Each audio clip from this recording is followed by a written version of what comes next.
Penutupan tempat pembuangan akhir atau TPA Piungan membuat kota Yogyakarta saat ini menghadapi persoalan serius dalam pengelolaan sampah. Yogyakarta kini sedang dihadapkan dengan ancaman darurat sampah. Hal ini sebagai imbas dari ditutupnya tempat pembuangan akhir Piungan yang mengakibatkan tumpukan sampah di mana-mana, bahkan sudah mulai masuk ke lokasi strategis pariwisata. Selamat datang di Yogyakarta, kota yang kaya akan budaya dan pendidikan. Namun, di balik keindahan ini, kita menghadapi tantangan besar, krisis sampah.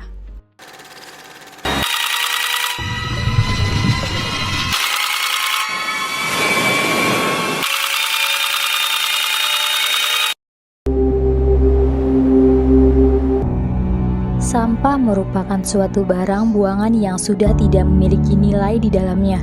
Sampah digolongkan menjadi dua macam, yaitu sampah organik dan sampah anorganik. Sampah organik merupakan sampah yang dapat diuraikan menjadi suatu hal yang lebih menguntungkan bagi alam, yang dapat diolah sebagai pupuk dengan bantuan tangan manusia. Sedangkan sampah anorganik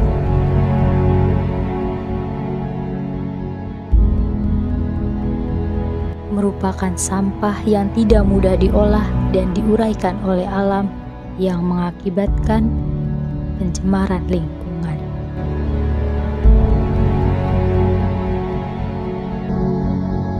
Tumpukan sampah di TPA Piungan dan lokasi umum lainnya. Setiap hari Yogyakarta menghasilkan lebih dari 700 ton sampah, jauh melebihi kapasitas tempat pembuangan akhir atau TPA. Piungan yang seharusnya hanya menampung 650 ton. Bayangkan, TPA ini kini menjulang setinggi 140 meter, menciptakan ancaman bagi lingkungan kita.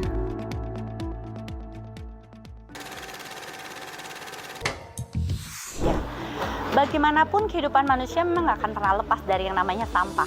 Karena setiap hari kita mengkonsumsi produk yang hampir semuanya punya kemasan dan akan berpotensi menghasilkan sampah. Yang salah itu sebenarnya bukan plastiknya atau sampahnya, tapi perubahan perilakunya. Perilaku si customernya sendiri. Jadi kalau misalnya customernya selama ini habis makan, kemasannya dibuang begitu saja, itu akan numpuk menjadi sampah. Tapi kalau misalnya kita mulai tanggung jawab terhadap kemasan yang kita hasilkan, kita pilah, kita setorkan ke bank sampah, sebenarnya sampah tidak lagi menjadi masalah gitu.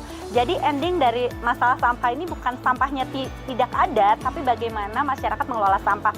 Itu yang menjadi tantangan terbesar sebenarnya buat kami ya. Bagaimana mengubah perilaku masyarakat yang sebelumnya kumpul angkut buang, sekarang dia mulai pilah sampahnya, dia kelola sampahnya, dan dia antarkan ke tempat pengumpulan sampah yang tepat. Misalnya sampah organik ke rumah kompos, sampah non-organiknya dibawa ke bank sampah, seperti itu.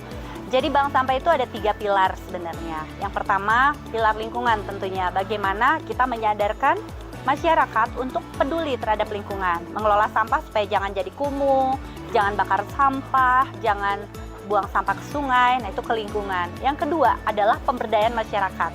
Bagaimana kita mengedukasi masyarakat, memberdayakan masyarakat supaya masyarakat ini sendiri dia dianggap berdaya. Kalau selama ini kan kumpul angkut buang itu dianggap masyarakatnya tidak berdaya, dia nggak bisa ngapa-ngapain, sehingga harus ada seorang tukang sampah yang ngajemput sampahnya kan gitu.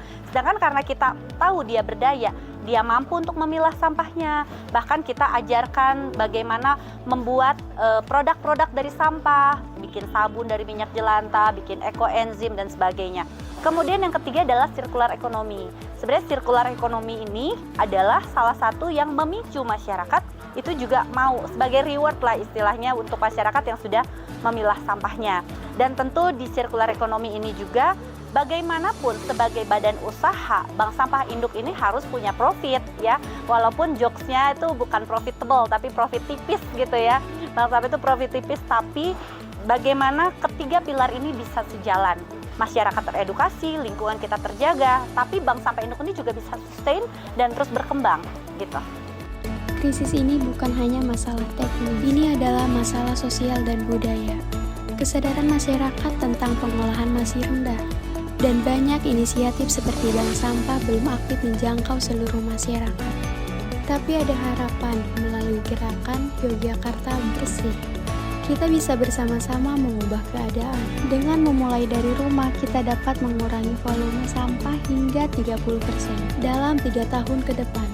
Mari kita tingkatkan partisipasi masyarakat dalam pemilihan sampah menjadi 75%. Sore tadi memerintahkan untuk melakukan desentralisasi sampah di Sleman, Bantul, dan Yogyakarta. Hal ini untuk mengatasi krisis sampah di daerah istimewa Yogyakarta akibat ditutupnya TPA Piyungan tanggal 23 Juli hingga 5 September mendatang. Sultan meminta agar pemerintah Kabupaten Sleman mulai menggunakan kawasan Taman Martani, Kalasan, Sleman sebagai tempat pembuangan sementara yang nantinya bisa dinaikkan menjadi tempat pembuangan akhir khusus untuk Kabupaten Sleman. Sementara Kabupaten Bantul diperintahkan untuk meneruskan program sampah selesai di tingkat kelurahan, yakni pemilihan sampah organik anorganik yang selama ini sudah dijalankan di sejumlah kelurahan.